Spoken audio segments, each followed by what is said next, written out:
Assalamualaikum warahmatullahi wabarakatuh.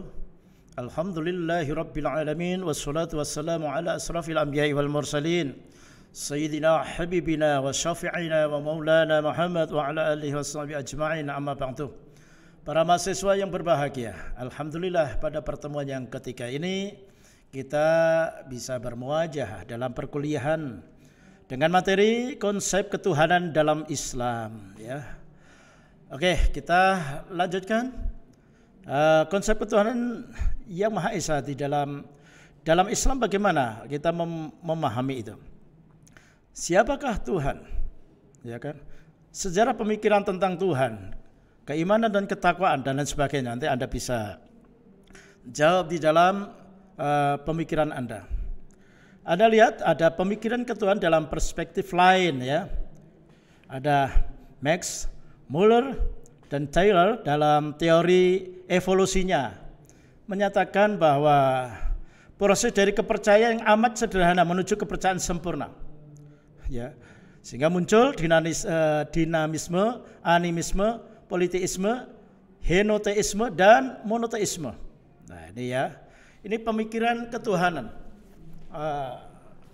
Dalam konsep filsafat juga demikian, banyak, apalagi filsafat filosof Yunani, Heros dan Hesiod menjelaskan tentang teori-teori evolusi, ya.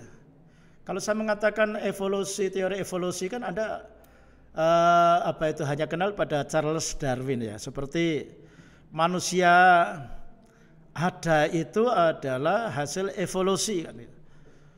Jadi kalau Anda pergi ke Sangiran sana, ada museum dan sekarang sudah ditata sangat bagus sekali, bahwa manusia itu adalah asal mulanya dari kera, ya.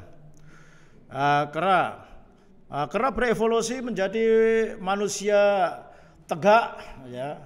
Manusia tegak berevolusi menjadi manusia yang punya rahang besar.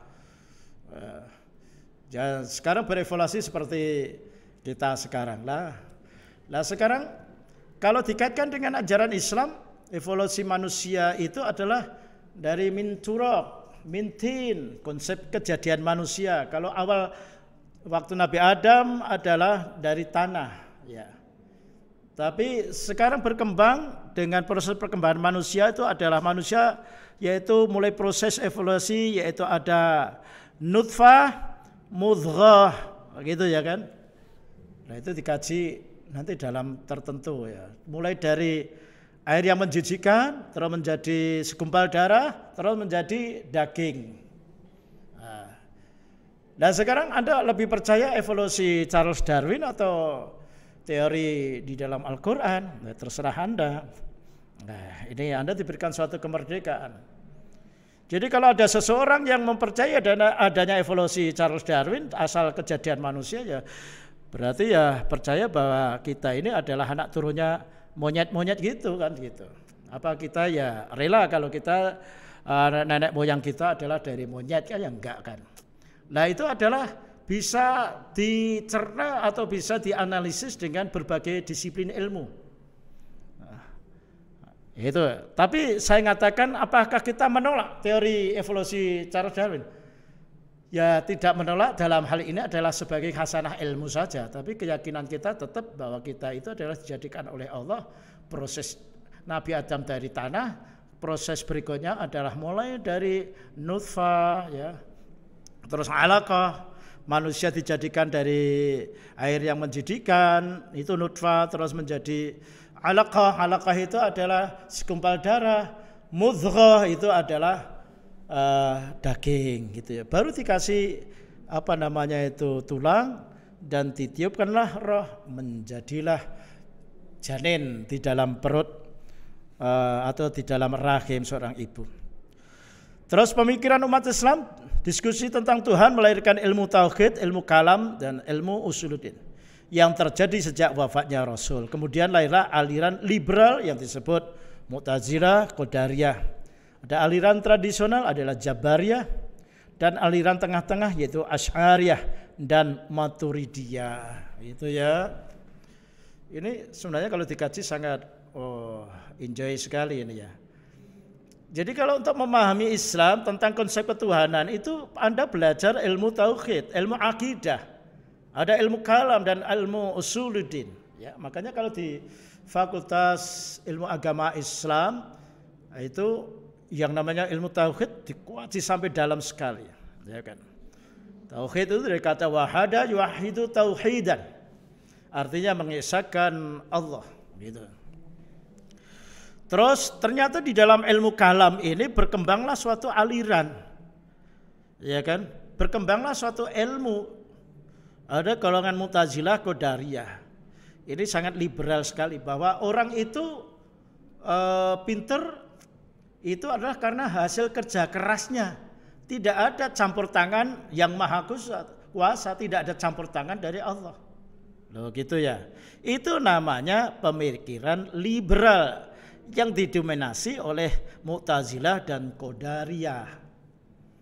Suatu contoh lagi, ya, orang itu pintar, orang itu kaya raya karena dia hasil keringatnya sendiri, dia bekerja keras. Tidak ada campur tangan orang lain maupun campur tangan dari Allah. Karena dia memang orang kaya sudah wajar, dia itu kerjanya keras.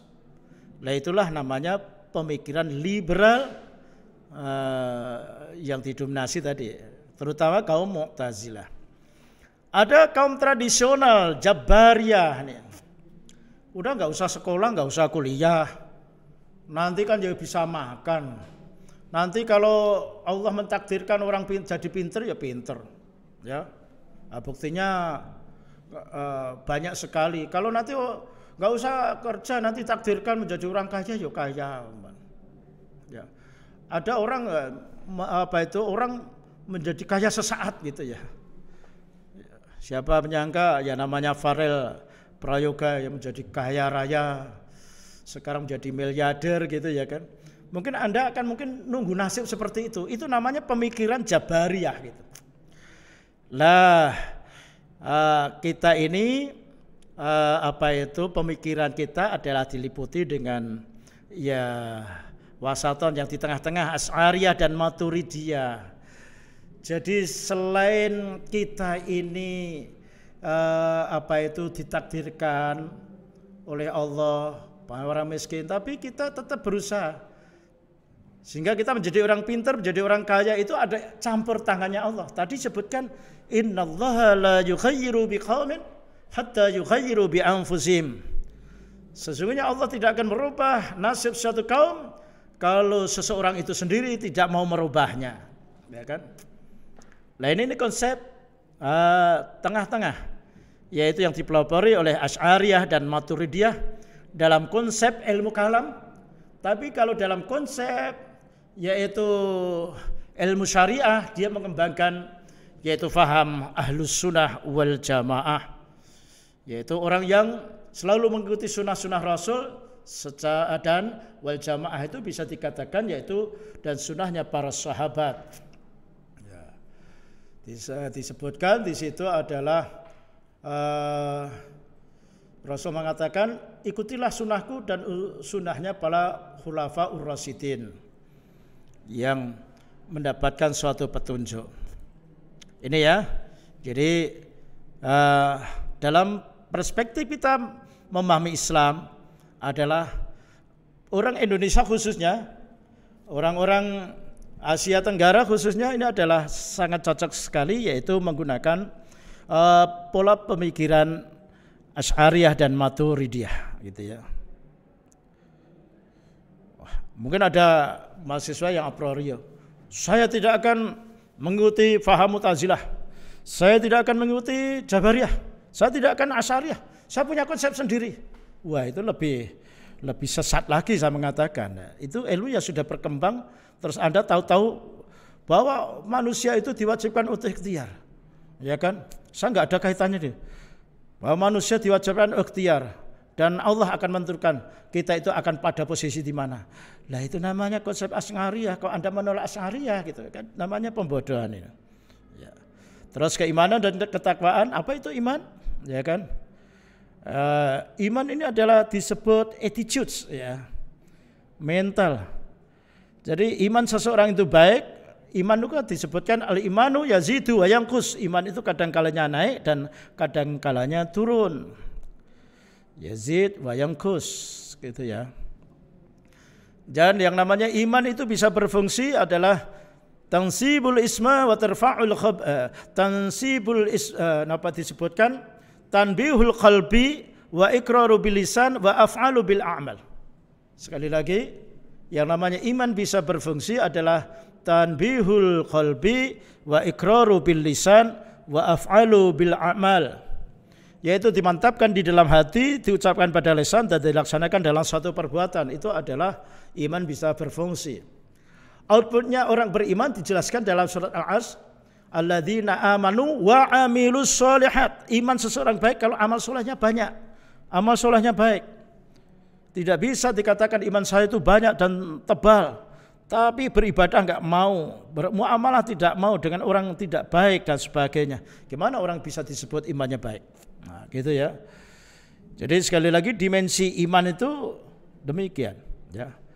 Terus yang selanjutnya tanda orang beriman itu banyak sekali di dalam Al-Qur'an dalam surat Al-Anfal. Innamal mu'minuna alladzina idza dzukirallahu wajilat qulubuhum wa idza tuliyat 'alaihim ayatuhu zadatuhum imana wa 'ala rabbihim yatawakkalun. Ini dalam surat Ali Imran itu. Silahkan Anda baca itu, ya. Bahwa tanda-tanda orang yang beriman itu adalah apabila disebut asma Allah gemetar hatinya. Paling tidak diaplikasikan atau diimplementasikan pada waktu Anda mendengarkan azan, diam. Itu namanya ada usaha gemetar di hati. Wa idza tuliyat 'alaihim ayatuhu zadatuhum imana. Yaitu kalau dibacakan ayat-ayat Allah akan bertambah iman. Lah kalau dibacakan ayat ya mestinya studi Al-Quran, apa itu, terus ada lagi belajar secara study club dan sebagainya. Korelasi iman dan takwa secara etimologis, kata takwa berasal dari waqo, yaqi, wiqayah, yang berarti takut, menjaga, memelihara dan melindungi, ya kan? Jadi orang yang bertakwa itu adalah orang yang takut kepada Allah.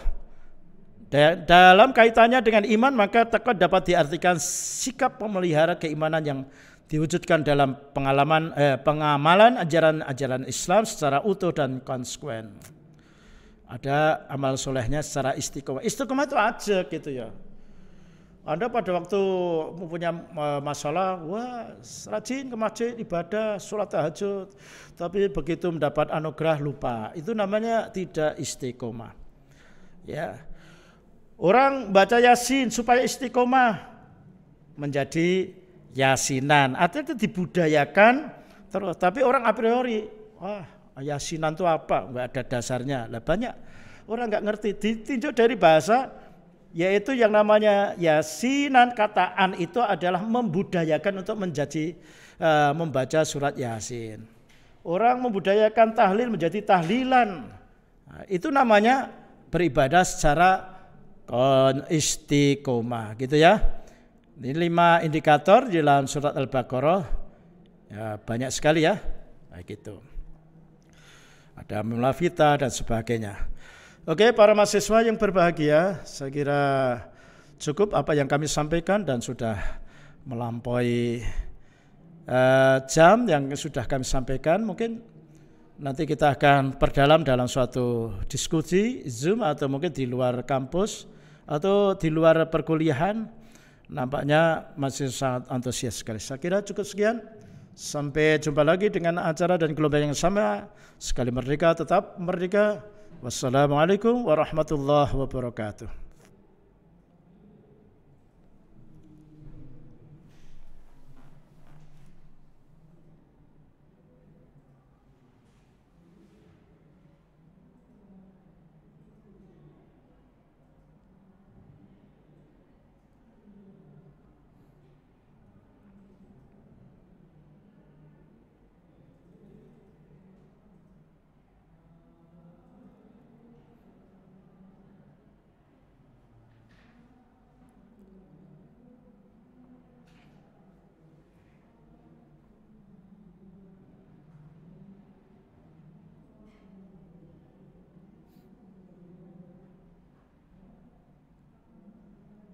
Sudah.